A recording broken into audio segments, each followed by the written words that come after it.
7bet lažybos. 7bet. 7bet lažybos. 7bet. 7bet lažybos. 7bet. Dalyvavimas azartiniuose lošimuose gali sukelti priklausomybę. Akivaizdu, kad daug emocijų dabar, kokias tas metas dėliojasi po tokio, sakykime. Nieko, tai pirmas kėlinys, galim sakyti, šiandien mumis nužudė kelios ten klaidelės pradžioje gynyboje, išmetė tos kelis laisvus metimus, leidom jom pajausti tą ir per pirmą kėlinį jos ir nuvažiavo, likę tie 3 kėliniai tokie buvo apylygiai ir matom, kad galim visai su jom žaisti, bet reikėjo pradžioje kažkaip atlaikyti tą. Jeigu detarabės nutiko tam pirmam kėlinį, psichologija? Tiesiog, nežinau, gal biškai per minkštai gynybai pradėjom momentais, kur gal galėjom prieiti arčiau ir padaryti baudą, leidom kažkur įsiveržti, atėjo pagalba, nusimetė, tikrai pataikė įspūdingai pirmam kėliniui 9 tritaškai. Nežinau, ar esu matęs apskritai tokių procentų pabaigti 11-9 pirmą kėlinį.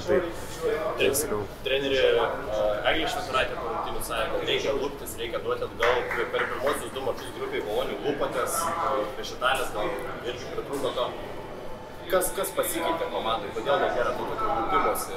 Ne, kodėl nebėra? Tai mes žaidėm. Teisėjai davė didelį labai kontaktą ir mes bandėm to pačiu atsakyti. Bet žinot, gerai, gal ten jos žaidžia geresnėse komandose, aukštesnio lygio yra, bet mes kovojam, stengiamės, kai išėjo kaip išėjo. Nereikia čia dabar mūsų smerkti, ar mes turim dar 2 mirk arba gyvenk rungtynės dėl patekimo į pasaulio čempionatą, tai eisim ir kovosim. Kokias pamokas dabar geriausia pasiimti iš tokių rungtynių, žvelgiant netgi atvykus čempionatą? Tai pamatėm, kokį kontaktą davė prancūzės, čia su kitom komandom tikrai irgi nebus lengviau ir kitos komandos pamačiusios, tai manau, kad tą patį naudos prieš mus mes turim atsakyti tuo pačiu. Tie perdavimai į vidų ir tokie nuspėjami, kaip išglūdinti šitą reikalą, nes vėl 25 turbūt plius klaidų. Šiandieną matėt, susidūrėm tikrai su labai agresyvia gynyba ir atrodo, kas pavyko pirmose keliose tose rungtynėse, šiandieną tas jau nepavyko, ta didelė agresija, tie visur išstumimai iš visų užtvarų, visi tie dinainimai, visi tai skau. Iš to ir atsirado tas klaidas. Treneriai, žiūrint į šviesią pusę, vis dar turint visų šansus likti 5 Europai, kas būtų įspūdingas pasiekimas. Kaip reikia dabar persigrupuoti, kas yra svarbiausia per tas 20 metų? Nieko nereikia persigrupuoti, reikia tiesiog pailsėti, pasiruošti sekančiom rungtynėm, mes tikrai nenuleidžiam galvų, eisim ir kovosim. Matėsi, jūs esatės ašaros ant suolo, čia turbūt nėra apie tai, kad nesiseka, galbūt jums susiduria su kažkokiais sunkumais dėl traumos? Ne, gal emocijos paėmė, žaidė prieš prancūzės, daug laiko Prancūzijoje praleido ir aišku, mes visi norėjom būti ir tam ketvirte, bet taip gavosi, tai turbūt paėmė jūs tą emociją ir iš to. Kalbant apie emocijas, buvot išvarytas iš rungtynių, ar tai pirmas jūsų išvarimas karjeroje ir kaip galėtumėte tai paaiškinti? Išvarimas ne pirmas, bet čia gal jau tokiam aukščiausiam lygiai, bet sakau, nelabai supratau to mano išvarimo. Šis tam momente galvojau, kad ten jūs tą gavo techninę pražangą, aš kaip ir nei žodžio nepasakiau nieko, tai labai keistai, bet nelabai noriu čia komentuoti teisėjų darbą. O tai kokį paaiškinimą gavot, nes mačiau kalbėjot su teisėjai, arčiausiai komisijų?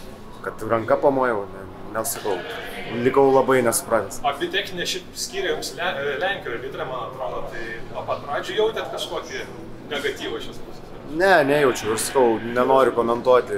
Davė didelį kontaktą, bet davė jį abiem pusėm, mes metėm irgi nemažai tų baudų. Aišku, momentais gal galėjo, toks nesupratau to traktavimo. Vienom epizodė atrodo, toks pat kontaktas baudos nėra, kitam yra, tai taip, tik tiek. Tie tritaškiai toliau nekrenta, ar nėra, kad čia jau į galas yra merginoms, kad nekrenta? Nežinau, labai tikiuosi, kad ne. Dar liko 2 rungtynės ir tikiu, kad mes įmesim pagaliau. Treneri, dar jūs jau nebuvo aikštelėje, bet išėjo 2 žaidėjos, kurios dar nežaidė Europos čempionate, kiek žiūrėjau, kodėl jų, kad jos gavo kažkiek sekundžių pažaisti? Gerai, mes esam 12 žaidėjų, viena komanda. Jos šitam čempionate gal mažesnį vaidmenį turi, bet pažiūrėsim, kaip čia seksis mums toliau, kaip čia viskas klostys ir dar, manau, ir jos savo šansus sulauks.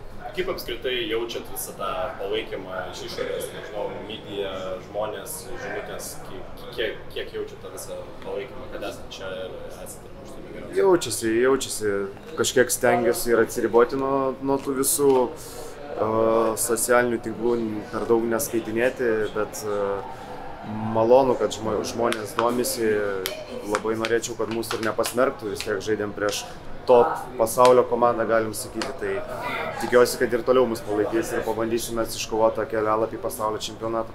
Tikrai nepasmerks, jūs jau padarėte daug. Ačiū. 7bet lažybos. 7bet. 7bet lažybos. 7bet. 7bet lažybos. 7bet. Dalyvavimas azartiniuose lošimuose gali sukelti priklausomybę.